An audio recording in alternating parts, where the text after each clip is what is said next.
La Bible en un an. Ésaïe chapitre 33 verset 10 à Ésaïe chapitre 36. Psaume 64. Proverbe 23, 23. Lecture du 20 septembre.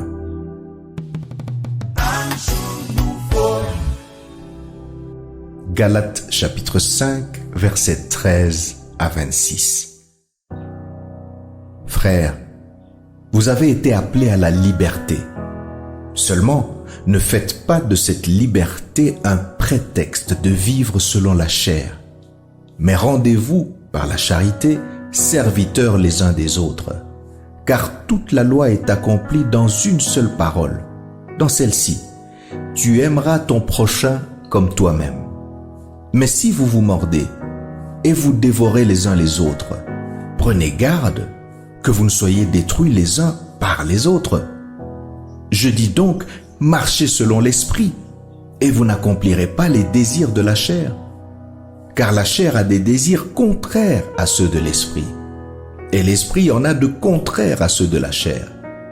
Ils sont opposés entre eux, afin que vous ne fassiez point ce que vous voudriez.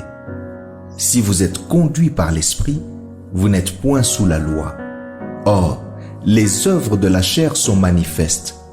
Ce sont l'impudicité, l'impureté, la dissolution, l'idolâtrie, la magie, les inimitiés, les querelles, les jalousies, les animosités, les disputes, les divisions, les sectes, l'envie, l'ivrognerie, les excès de table et les choses semblables.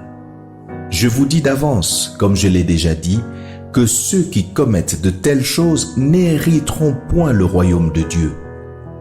Mais le fruit de l'esprit, c'est l'amour, la joie, la paix, la patience, la bonté, la bénignité, la fidélité, la douceur, la tempérance. La loi n'est pas contre ces choses. Ceux qui sont à Jésus-Christ ont crucifié la chair avec ses passions et ses désirs. Si nous vivons par l'esprit, marchons aussi selon l'esprit. Ne cherchons pas une vaine gloire en nous provoquant les uns les autres, en nous portant envie les uns aux autres.